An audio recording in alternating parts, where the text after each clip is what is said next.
নমস্কার প্রিয় দর্শক, আজকে চলে এসেছি আমি একটি অন্যরকম ভিডিও নিয়ে। এই নাটকটার নাম জানো কি?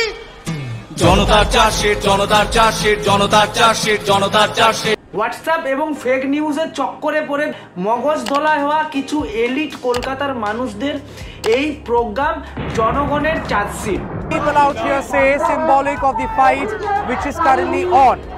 সাম্প্রতিককালে ইউটিউবের এনটিটি নামক একটি প্ল্যাটফর্ম, যার সাংবাদিক তমাল দাস এই জনগণের চার্জশিট প্রোগ্রামে গেছিল এবং ওই জনগণের চার্জশিটের আসল সত্যতা যাচাই করেছে। বিচার ব্যবস্থাও বিক্রি হয়ে গেছে। তো সুপ্রিম কোর্টে কেউ আবেদন ঠিক করেননি, কিন্তু সুপ্রিম কোর্ট নিজে থেকে মামলাটা নিয়ে গিয়ে মামলাটাকে যতটা সম্ভব কোল্ড স্টোরেজে পাঠালেন। সুপ্রিম কোর্ট নাকি এই আরজিকর মামলাটাকে ঠান্ডা করে দিলেন, ওনার কাছে কেউ যেতে বলেননি, উনি জোর করে এসেছেন, এসে এই বাংলার আরজিকরের সমস্যাটাকে নিয়েছেন এবং সমস্যাটিকে ফ্রিজ করে দিয়েছেন। এটা এই আইনজীবী বলছেন। প্রথমেই দেখে নিই আমাদের এই মাসিমুনিকে। পুলিশ কেন করলো? না না, পুলিশ করেনি। আমি বলছি আমার কাছে ভিডিও আছে, আপনি দেখবেন। আপনার কাছে ভিডিও আছে? পুলিশ করছে না, পুলিশ আমাকে দিতে কে বলেছে আপনাকে? বাবা মিথ্যা কথা বলছে।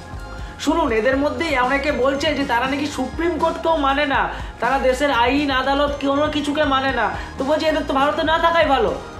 আসছি, একে একে আসছি আমি এইসব। তার মধ্যে ডাক্তারবাবু রয়েছে। মানে আপনারাও অবাক হয়ে যাবেন যে এই মানুষগুলো পৃথিবীর কোন প্রান্তে বাস করে, অথচ আপনাদেরকে বলে রাখি এরা আর কেউ নয়, এরা আমাদের প্রতিবেশী। আপনি খুশি তো? খুশি অখুশি জিনিস না। স্যাটিসফাইড তো? আমি কি করে স্যাটিসফাইড হব? আপনি দেখেছেন চার্জশিটটা? হ্যাঁ। চার্জশিটে কার নাম আছে? ওই একজন সঞ্জয়। আচ্ছা, হ্যাঁ, একজনই করেছিল এত বড় ঘটনাটা। সে তো শ্রীকৃষ্ণ না। আমাদের ভগবানের সঙ্গে তুলনা করছে সঞ্জয় রায়ের মতন ওই আসামিটা, শ্রীকৃষ্ণের সঙ্গে তুলনা করছেন এই আমাদের মাসিমুনি। একজন হয় না, একজনের হয় না। একটা লোকের ক্ষমতা হয় না চারপালায় উঠে একজন ডাক্তারকে ধর্ষণ করে মেরে ফেলা, তো সম্ভব না। একজন লোকের সম্ভব হয় না চারতলায় উঠে গিয়ে একজন মেয়েকে ধর্ষণ করা বা খুন করা। এটা কোনো যুক্তি হলো?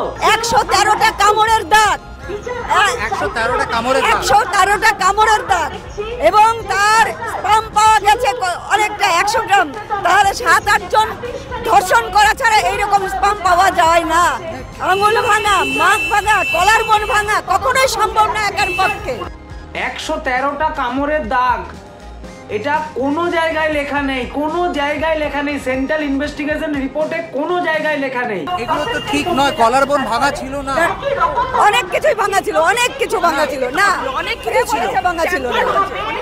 পোস্টমর্টম হয়েছে। কলার বোন তো ভাঙা ছিলই না, পাশ থেকে আবার দিদি কি বলছে দেখুন, যে অনেক কিছু ভাঙা ছিল। কি কি ভাঙা ছিল সেটা উনি জানেন না, তবে অনেক কিছু ভাঙা ছিল। একটা 150 গ্রাম তো একজনের পক্ষে কখনোই সম্ভব নয়। দোষী তো হয়তো দোষী থাকতে পারে। সব কাগজই তো দিয়েছিল 150 গ্রাম স্পার্ম যেটা পাওয়া গেছে। এটা তো একার পক্ষে সম্ভব নয়। পোস্টমর্টম রিপোর্টে তো এটা নিয়ে কিছু লেখা ছিল না, আপনি যে বললেন। পোস্টমর্টম কিন্তু কাগজে দিয়েছিল, আমরা তো খবরের কাগজেই পড়েছি। এখনো অবধি যে স্পামের গল্প, আপনারা সবাই নিশ্চয়ই স্পামের গল্পটা যে মিথ্যে সেটা জানেন। এই স্পামের গল্প এদের মাথায় কিন্তু এখনো ঢুকে আছে। পোস্টমর্টম রিপোর্টে যা হয়েছে সব কি ঠিক হয়েছে? পোস্টমর্টম রিপোর্টও তো শুনছি কত কিছু হয়েছে, সবই ছোট কথা। দিদি ভাইয়ের মনে প্রশ্ন জাগলো যে পোস্টমর্টম কি ঠিকঠাক হয়েছে, কিন্তু একবারও প্রশ্ন জাগছে না যে এই গদি মিডিয়া বা পেপার কি সত্যি খবরটা আপনাদেরকে দেখাচ্ছে, এটাই যাচাই করছে না। এই দিদিমণিকে দেখুন, ক্রাইমটা হয়েছে, এটা একটা ওয়েল অর্গানাইজড ক্রাইম, একটা ইনস্টিটিউশনাল মার্ডার। একটা সরকারি জায়গায় একটা ডাক্তার সে যদি থাকতো, সে কত মানুষকে সেবা দিতে পারতো। মেয়েটার আমি হ্যান্ড রাইটিং দেখেছিলাম, কত সুন্দর। এরকম ভাবে তাকে নৃশংসভাবে মারা হলো। মানে এর থেকে আর লজ্জাজনক আর কিছু নেই। ঠিক আছে, আমরাও মানলাম মেয়েটা খুব ভালো, তার হাতের লেখা ভালো, এবং এই অপরাধকে আমরাও কিন্তু কোনোদিনও সমর্থন করি না। আমরাও চাই এর বিচার হোক। কি ভাইয়ের আবার কথা শুনুন, ইনি আবার বলছেন নাকি কিন্তু সেটা ভারতীয় বিচার ব্যবস্থাকে সম্মান দিয়ে আমরা কোনোদিনও বলতে পারি না যে ভারতীয় বিচার ব্যবস্থা খারাপ, আমরা এটাতে ভরসা করতে পারি না। তাহলে করব কি? সেই কোশ্চেন যখন তমালদা জিজ্ঞেস করেছিল যে আপনি ভারতবর্ষের আইন মানছেন না, ভারতবর্ষের প্রশাসন মানছেন না, তাহলে আপনি মানবেন কি? আপনি যাবেন কোথায়? উত্তর কিন্তু নেই। উনি আবার জিজ্ঞেস করছেন তাহলে মানুষ যাবে কোথায়? নাও রাক্ষসকে যখন মারা হয়েছিল দেখবেন চোয়ালটাকে, দুটো চোয়ালকে ফাঁক করে মেরে দেওয়া হয়েছিল না, সেইভাবে নাকি বলছে এই নির্যাতিতার দুটো পা ধরে নাকি সঞ্জয় রায় ফাঁক করে দিয়েছিল এবং এই পাটা এইদিকে, এই পাটা এইদিকে, এইভাবে করে দিয়েছিল, তার ফলে নাকি বোন ভেঙে গেছিল এবং তারপরে মারা হয়েছে। এই গল্পটা আমিও প্রথম শুনলাম, আপনাদের মতন এটা আপনারাও শুনে নিন। এই দিদি বলছে, একটু শুনে নিন। দেখো, তথ্য প্রমাণ লোপাট হয়েছে, পুলিশের গাফিলতি হয়েছে, ওর এফআইআর ঠিকঠাক করে নেওয়া হয়নি, যখন একটার পর একটা দেখা গেছে প্রথম থেকে মেয়েটার সাথে মানে চেষ্টা করা হয়েছে ম্যাটারটাকে হাস আপ করা। এটা অর্গানাইজ ক্রাইমটা তো কি বল, কিন্তু সিবিআই তো ম্যাটারটা ইনভেস্টিগেট করছে, সেটা কোথায় আমরা তো কিছুই জানতে পারছি না। ইনকোয়ারি করছে, যেহেতু ওনার কাছে কোনো খবর আসছে না তার মানে সিবিআই ইনকোয়ারি করছে না। মানে আমি জাপান দেখিনি, তার মানে জাপান শুনলেও জাপান নেই। চার্জশিটটা দিয়েছে, এবার সাপ্লিমেন্টারি দিচ্ছে। এবার সেখানে বলছে সঞ্জয় রায় নাকি একাই, একটা মানুষ এরকম পা ফাঁক করে মারতে পারে, পাটা ছিঁড়ে মারতে পারে। মানে যখন মারা হয়েছে মেয়েটা দেখলাম তো পেলভিক গার্ডেন নাকি এরকম ঘোড়া ফিরিয়ে দেওয়া হয়েছিল। আচ্ছা, একটা মানুষ মিলে এরকম করতে পারে, কখনো করতে পারে। কিন্তু পোস্টমর্টমে তো ওটা লেখা নেই ম্যাম। সেটাই তো বলা হচ্ছে, পুরোটাই ডিস্টর্টেড করা হয়েছে, পুরো ম্যাটারটাই ডিস্টর্টেড করা হয়েছে। আচ্ছা, কিন্তু পা ছিঁড়ে দেওয়ার বা এরকম যে তথ্য আপনি বলছেন এটা কিন্তু পোস্টমর্টমে নেই। পোস্টমর্টমে নেই, সেটা তো ওরাই তো বানিয়েছে। পোস্টমর্টম রিপোর্টটা তো ওখানেই তো হয়েছে। পোস্টমর্টম তো সাধারণত রাত্রিবেলা কখন পোস্টমর্টম হয়? ভিডিওগ্রাফ করা হয়েছিল, পোস্টমর্টমটা ভিডিওগ্রাফ করা হয়েছিল ওটা। তারপর যে সিএফএসএল চণ্ডীগড় যা যা তথ্য পাওয়া গেছে, CFSL Chandigarh, new Delhi central forensic science ল্যাবরেটরিতে পাঠিয়ে ওখানে সব টেস্ট করা হয়েছে। কিন্তু ওখানে ডাক্তাররা বলছেন, বাইরের যে স্পেশাল মেডিকেল বোর্ড তারা বলছে কোনো ইনকনসিস্টেন্সিস নেই। ডেটে দাঁড়িয়ে কোনো চিন্তা ভাবনা এদের আসলে কি করতে চাইছে এরা, বা এরা কি করছে না করছে এরা নিজেরাও জানে না এরা কি করছে। তাহলে আমি বলতে পারবো না, তাহলে আমার পক্ষে। আর দেখো, ওরা যদি বড় বড় ডাক্তাররা যদি এইসব কথা বলে থাকে তাহলে সেখানে আমি আর কি বলবো। কিন্তু জিনিসটা পুরোটাই মানে এভরিথিং ইজ শ্রাউডেড আন্ডার মিস্ট্রি, বোঝা গেল? মানে প্রত্যেকটা জিনিসটা রহস্যের মধ্যে থামাচাপা করে। একটা মেয়ের এরকম ভাবে মৃত্যুটা একটা মানা যাচ্ছে, কেউ মানছে। আপনি একটা গল্প ঠিকঠাক করে নিজের মতন করে ভেবে নেবেন, আর সেগুলো যদি চার্জশিটে না থাকে তাহলেই আপনি বলবেন যে পুরো চার্জশিটটা ডিস্ট্রয় করা হয়েছে। এই তো এদের অবস্থা। Do you have faith in CBI? এখন যা দেখতে পাচ্ছি আমার কারোর উপর কোনো ফেথ নেই, না সরকারের উপর, না প্রশাসনের উপর, না পুলিশের উপর, না আদালতের উপর, কারোর উপর। সাধারণ মানুষ যাবে কোথায়? যাবেটা কোথায় সেটাই তো প্রশ্ন। এটা আমরা গণতান্ত্রিক রাজ্যে বাস করে এই অবস্থা। যাক, উনি বুঝতে পেরেছেন যে পুরো ব্যাপারটা নিয়ে একটা গন্ডগোল তৈরি করেছে, একটা রহস্য তৈরি করা হয়েছে এবং ম্যানুপুলেট করা হয়েছে এবং তার শিকার উনি নিজে হয়েছেন। দিদি মশাই, আপনার তো এখানে থাকাই উচিত নয়, আপনার তো বাংলাদেশ কিংবা পাকিস্তান কিংবা ইউএস চলে যাওয়া উচিত। ইমিডিয়েটলি আপনি সেই সব জায়গায় চলে যান, ভারতবর্ষ ছেড়ে দিয়ে। যদি আপনার ভারতবর্ষের সংবিধানের প্রতি, ভারতবর্ষের বিচার ব্যবস্থার প্রতি, ভারতবর্ষের প্রশাসনের প্রতি ভরসা না থাকে তাহলে আপনার তো ভারত ছেড়ে চলে যাওয়া উচিত।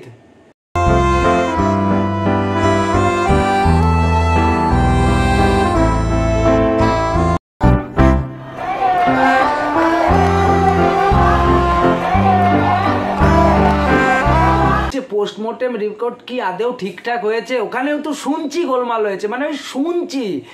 এনারা নিজের চোখকে বিশ্বাস করেন না, এনারা ওই শুনে যেটা সেটাকে এনারা বিশ্বাস করে।